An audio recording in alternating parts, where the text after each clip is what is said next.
என் ஆசீர்வாத வாசல்கள் எல்லாம் அடைக்கப்பட்டிருக்கிறது. எனக்கு என்று ஒரு அனுகூலமான கதவு திறக்காதா என்று எங்கும் ஆத்மாவே.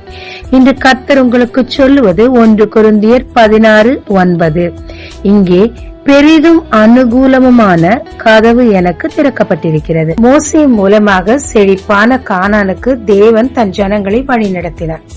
வனாந்திர மார்க்கம், எதிரிகள், தேவைகள் அதிகம், இறைச்சி இல்லை, மிகப்பெரிய பிரச்சனைகள் மத்தியிலே கடந்து வந்தார்கள். இதோ கானான் கண்ணுக்கு தெரியும் தூரத்தில் உள்ளது.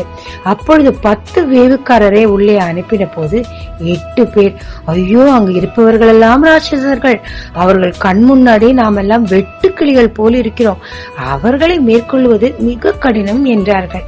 அப்படி சொன்னவர்கள் கானானுக்குள் நுழையவே இல்லை. ஆனால் விசுவாசித்த யோசுவாவும் காலேபும், அந்த நியூ ஜெனரேஷன், தேவனுடைய அற்புதத்தை கண்ணால் ஓரளவே கண்ட நியூ ஜெனரேஷனும் விசுவாசித்தபடினால் கானானை சுதந்திரித்தார்கள். 2 ராஜாக்கள் 7:1 மிக பெரிய பஞ்சம். அப்பொழுது எலிசா மூலம் தேவன் சொல்லுகிறார், 1 மரக்கால் கோதுமை 1 சேக்கலுக்கும் 2 மரக்கால் வாற்கோதுமை 1 சேக்கலுக்கும் விற்கப்படும் என்று சொல்லி. அப்பொழுது கைலாவு கொடுக்கிற அந்த பிரதானி சொன்னான், தேவன் வானத்து மதகுகளை திறந்தாலும் இது நடக்குமோ என்று. ஆனால் தேவன் குறித்த அதே நேரத்தில் தானே அது நடந்தது. எல்லோரும் அந்த உணவை அனுபவித்தார்கள். ஆனால் இந்த மனிதன் மட்டும் அதை அனுபவிக்கவில்லை. நெருக்கத்தில் மிதியுண்டு செத்து போனான். நாமும் நெடுநாளாய் சில காரியங்களுக்காக காத்திருப்போம். அதையும் தேவன் வாய்க்க பண்ணியிருந்திருப்பார். ஆனால் நமக்கோ ஏதோ ஒரு விஷயத்தில் ஒரு அவிசுவாசம் ஏற்பட்டிருக்கும். தேவன் நமக்கு என்று அடைபட்டு கிடந்த வாசலை, அனுகூலமான வாசலை திறந்து வைத்திருக்கும் போது நம்முடைய சந்தேகம் அதை சுதந்திரிக்க விடாமல் செய்துவிடும்.